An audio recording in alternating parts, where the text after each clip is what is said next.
This episode is brought to you in part by the Table Podcast from the Hendricks Center at Dallas Theological Seminary. I'm Darrell Bach, one of the hosts, and I invite you to join us as we discuss issues of God and culture, which includes anything and everything. Listen on your podcast app or at dts.edu/thetable. That said, Mr. President, let me now turn to my second purpose here today. This is an actor reading from a speech given on February 28, 1978. The original speaker was a Democratic senator from New Hampshire named Thomas McIntyre. By the way, welcome to the Truce Podcast, and I know this probably sounds stuffy and a crazy way to start a season. Where's the action, the drama, the condemnation of an enemy? No, my friends. This is a great speech. Mr. President, I believe the techniques used to exploit the issue of the canal treaties are the most compelling evidence to date that an ominous change is taking place in the very character and direction of American politics. He's in front of the Senate talking about the Panama Canal, one of the most important man-made waterways in the world. It's about 40 miles long, traveling southeast across Panama. In debate after debate, the Senate wrestled with President Carter's plan to give the land to the Panamanian people. As you may remember from high school history class, the U.S. has been involved with the canal since 1902 with the passage of the Spooner Act. Originally, a French company tried to build there and 20,000 people died, mostly from yellow fever and malaria. By the way, notice here that the U.S. takes over for French imperialism gone awry. The same will be true when we cover the Vietnam War. The French gave up, so the Americans wanted a shot, guys like Teddy Roosevelt. There's just one problem. They couldn't get a treaty with Colombia, who, at the time, controlled the land. So they did what would become the de facto plan in South America. The U.S. backed a revolution. And guess what? The new government of Panama was far more receptive. Even more lives were lost to disease, dynamite accidents, and mudslides. But the canal was ours. A treaty provision allowed the U.S. to act as it wished within a 10-mile zone of the canal, essentially giving the U.S. a foreign colony. That is what was up for debate in 1978. Should the United States return the land to the people? Or, as then candidate for the Republican nomination, Ronald Reagan said, "We built it, we paid for it, it's ours." But this speech by Senator McIntyre is about a lot more than what to do with the canal. It's about the state of politics in the U.S. But whatever the cause, Mr. President, I see abundant evidence that these dangerously passionate certainties are being cynically fomented, manipulated, and targeted in ways that threaten amity, unity, and the purposeful course of government, in order to advance a radical ideology that is alien to mainstream political thought. In other words, the U.S. and the debates over the treaty were becoming more polarized. The radicals involved were unwilling to work together with anyone else, even within their own parties. As a result, the traditional role of the parties is slowly being usurped by 1,001 passionately committed special interests, splinter faction, and single-issue constituencies. What's more, the splinter groups were mobilized, using cutting-edge technology to go around traditional forms of communication. My colleagues know what I'm talking about. They know, as I know, that on any given issue, someone, somewhere, can depress a computer key, and within hours or a few days at the most, we are inundated with mimeographed postcards and custom-tailored letters and telegrams that vary scarcely a comma in the message they deliver. If a member of Congress took a misstep or followed the party line instead of the opinion of these factions, their offices, those of the media, and other members of Congress were flooded with pre-printed letters demanding that they change their mind. These were not handwritten notes thoughtfully penned and then sent by individuals. No. These letters were sent to constituents through mass mailings. Then those people would sign their names and send them out, often without so much as an added comment. It was bulk mail as a weapon. And it was taking over Congress. And some of it was in the name of Jesus. Welcome to Season 6. This season, we're taking a deep dive into one big question. How did evangelical Christians in the United States get associated with the Republican Party? It's a big story, full of surprises, interesting characters, dynamite, war, money, sexual revolution, righteous indignation, and corruption from all sides. Together, we'll track how the GOP changed from the 1950s through the 1990s, shifting from the party of Eisenhower to that of Ronald Reagan. How factions of Protestantism who rarely worked together often found unity in common enemies, then invited Mormons, Catholics, and Jews to join them. This podcast is nonpartisan. Last season, I covered the Democratic Party and the rise of fundamentalism, especially in regards to their complicity with Jim Crow laws. Now we're pivoting to follow the Republicans. I'm not here to pick winners and losers. And instead of summarizing a world of movements and characters in 1 hour and then hiding behind application points, we're going to take our time. Our goal is to understand how we got to today, where so many evangelical Christians live in a state of constant fear and anger. And we're going to talk about whether or not that's what we want and what we can do about it. I'll be your tour guide. I've produced this show for almost 6 years. I'm an evangelical Christian who directed 2 gospel films, wrote evangelistic novels, and has taught Sunday school. Now I'm on the hunt for the story of my people. How did we get here, and how can we get back to doing the work of the gospel? Let's find out together. You're listening to the show that uses journalistic tools to look inside the Christian church. We press pause on the culture wars in order to explore how we got here and how we can do better. I'm Chris Staron, and this is Truce.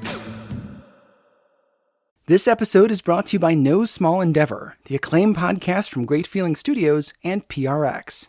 In each episode, host and award-winning theologian Lee C. Camp sits down with courageous and impassioned people, like Hollywood legend Rob Reiner and civil rights hero Reverend James Lawson, talking about what it means to find true happiness and flourish in day-to-day life. And if you're looking for somewhere to start, why not check out the recent episode with award-winning journalist and best-selling author Tim Alberta on Christian nationalism's role in the Republican Party. Follow No Small Endeavor on Apple Podcasts, Spotify, or wherever you get your podcasts.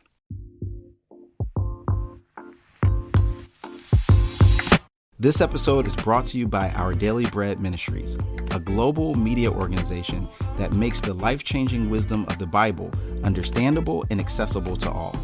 As a part of that mission, Where You're From is a podcast for those who believe it's important to stop and listen before we speak.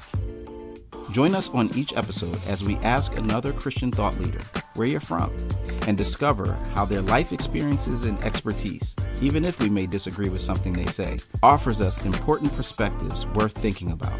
To see our list of guests, visit whereyou'refrom.org today. That's whereyafrom.org.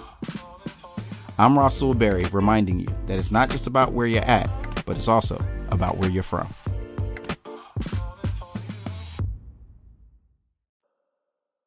McIntyre's speech was just heating up. His seat in the Senate had recently come under fire. His challenger, an airline pilot named Gordon Humphrey, announced his candidacy just 2 days earlier and would soon win. Not just on his own merits.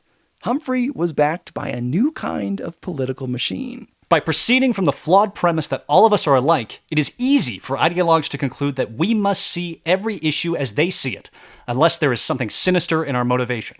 And they proceed from that premise, Mr. President, with an arrogance born of the conviction that they, and they alone, have a corner on patriotism, morality, and God's own truths. That their values and standards and viewpoints are so unassailable they justify any means, however coarse and brutish, of imposing them on others. The parties were radicalizing, not working together. They hunkered down and marketed each other not as those who disagree, but as devils out to destroy the country. Now, I want to be fair about this, Mr. President. In the particular instance of the Canal Treaties, I am talking about the kind of politics practiced by what has come to be known as the New Right. But I want to note that the record of extremists on the ideological left bears a remarkable and regrettable similarity. In this speech, he's going to hone in on the New Right. In another year, he'd co-author a book on the subject called The Fear Brokers. Okay, so who was the New Right? This cabal started as a small group, so tiny you could fit it into a single living room.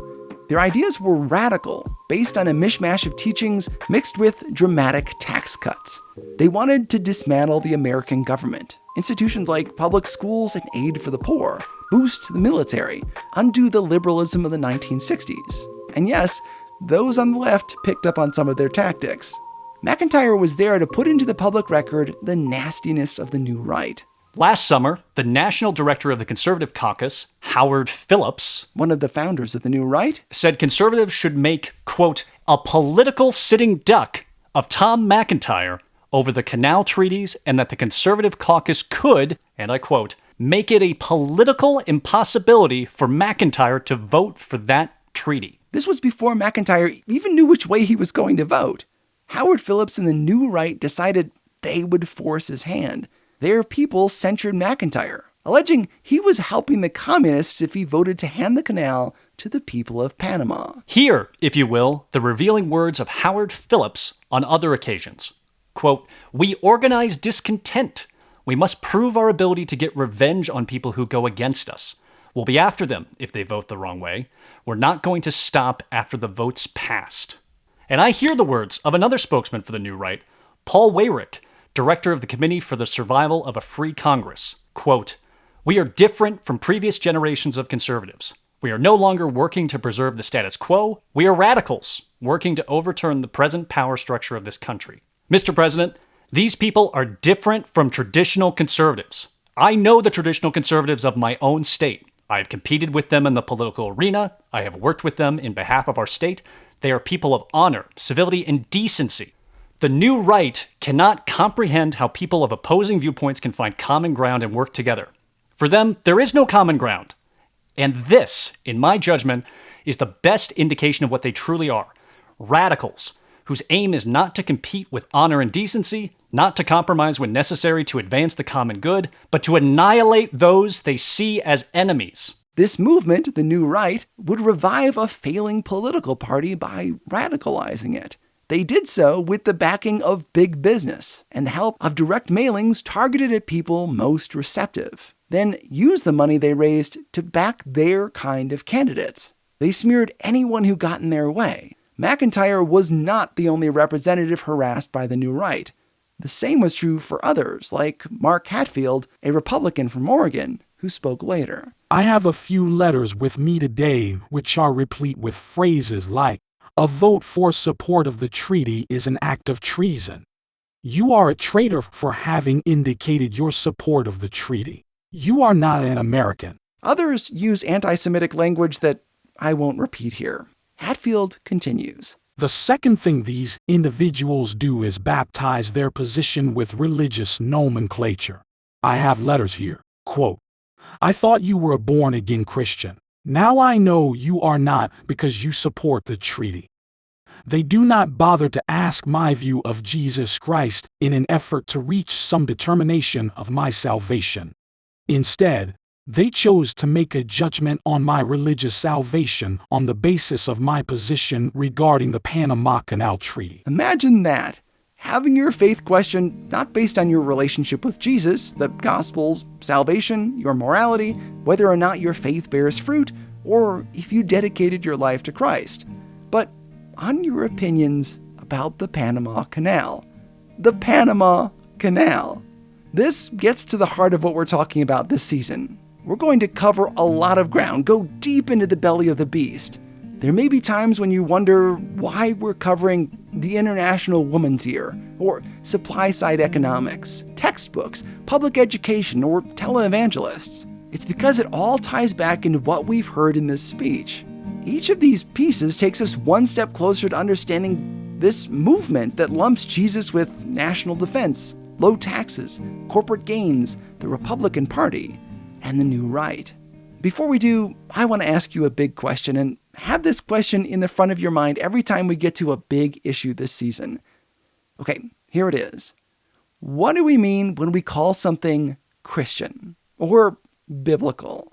Those terms get thrown around a lot, like all the time, to the point of Congressman Hatfield having to wrestle with it on the Senate floor. But what do we mean by it? Does something have to be explicitly discussed in the Bible to be biblical? So let's use that test. Is voting for the Panama Canal to be returned to the people of Panama explicitly mentioned in the Bible? Now, I've read it multiple times. Panama is never even mentioned. So the issue fails the explicit test. Perhaps when someone says that something is biblical, they mean they're applying existing biblical principles. Does the Bible have anything to say about handing a canal over to another nation? No.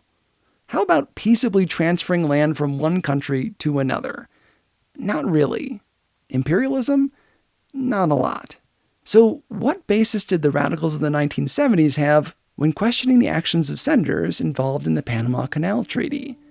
It doesn't seem to have been the Bible. Perhaps instead, they allowed themselves to get caught up in the propaganda of the new right to the point where they couldn't tell where the Bible ended and their politics began. We're going to see that a lot this season. And if you're paying attention, it's going to happen to you. The goal here isn't to make us feel better. It's to understand what happened. Maybe not the best way to build an audience for a podcast, but it's what we need to do. As per usual, I'm not going to give you easy answers. I want you to think for yourself. As we continue and evangelicals, my people, make claims that something is or isn't biblical, ask yourself what they mean. Because we humans are fallible. We tend to bundle everything we like together in one bunch. Here's a lighter example I've used on the show before. I once had a former roommate make the case that CrossFit is biblical. Not exercise or maintaining your body as God's temple. CrossFit in particular is biblical. Does the Bible say that CrossFit is God's exercise plan? No. Does that mean CrossFit is evil? No. The Bible literally has nothing to say about CrossFit. Nothing. What I think happened is that since my roommate liked it and he was a Christian, he subconsciously made a connection. Since he, as a believer, liked CrossFit and I think his workout leader was involved in his church, it must be biblical. That sounds funny, but we do this all the time. That's what that writer did when they questioned Hatfield's decision on the Panama Canal. They took their opinions as a Christian and assumed that anyone who disagreed with them was not a Christian, based not on the Bible, but on their politics. Some of what we cover this season is explicitly laid out in the Bible. A lot of it is not. So when we get to big issues, stop and ask yourself, were the actions of the evangelicals in the 1970s and 80s appropriate? What should they have done? Now, we too are living in confusing times. What can we learn from the mistakes and triumphs of this era? How was fear used to manipulate people? Were the threats real or imagined? There will be both. Is it possible that we, conservative, liberal, or centrist, American or otherwise, Christian or not, are being manipulated by our fears for the financial and political gain of just a few? Will we understand that a Christian is a person who follows Christ, or will we narrow it down to the fate of a 40-mile waterway in Central America? That's this season on the Truce Podcast. Truce is a long-form journalism show where, frequently, I pick one big story and dive deep to uncover the truths about some aspect of Christianity. The goal? Point us back to the simple work of the gospel. Love our neighbors and love God. Many of us have never examined the things that cling to our beliefs, the barnacles on the boat, as it were. Together, we're going to explore how the support of one political party in the United States has affected us. Always asking, is this who Jesus calls us to be? If so, great. If not, how can we make the necessary changes before these barnacles damage our testimony to the world? I hope you'll join us.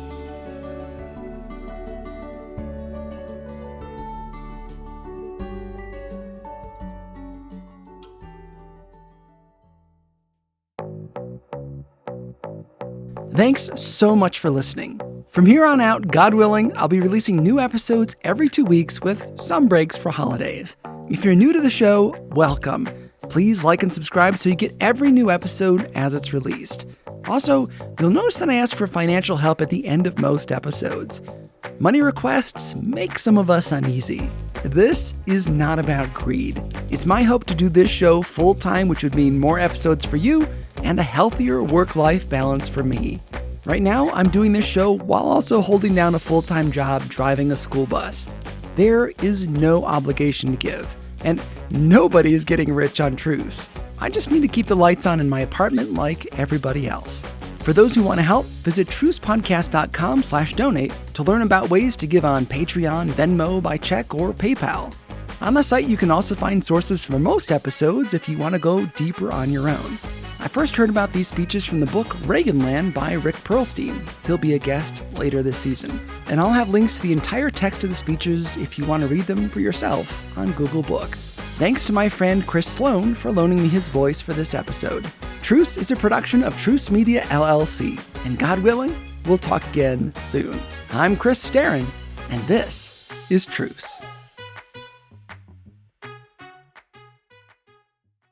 This episode is brought to you by the Compelled Podcast. What would you do if you came face to face with a murderer sent to kill you for being a Christian?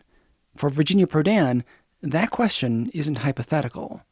Virginia was a small, petite attorney defending Christians in court in communist Romania. And she was really good. So good, in fact, she caught the attention of the communist regime. One day, a tall, muscular man walked into her office, closed the door, and pulled out a gun. He barked, "Shut up, sit down. I'm here to kill you." Virginia was face to face with a trained assassin. What happened next would surprise both of them. Listen to Virginia's entire story on the Compelled Podcast, where they find incredible true life stories of God working through the lives of normal people. Virginia is on episode number 31, which is titled, He Came to Kill Me. Listen on your podcasting app or at compelledpodcast.com.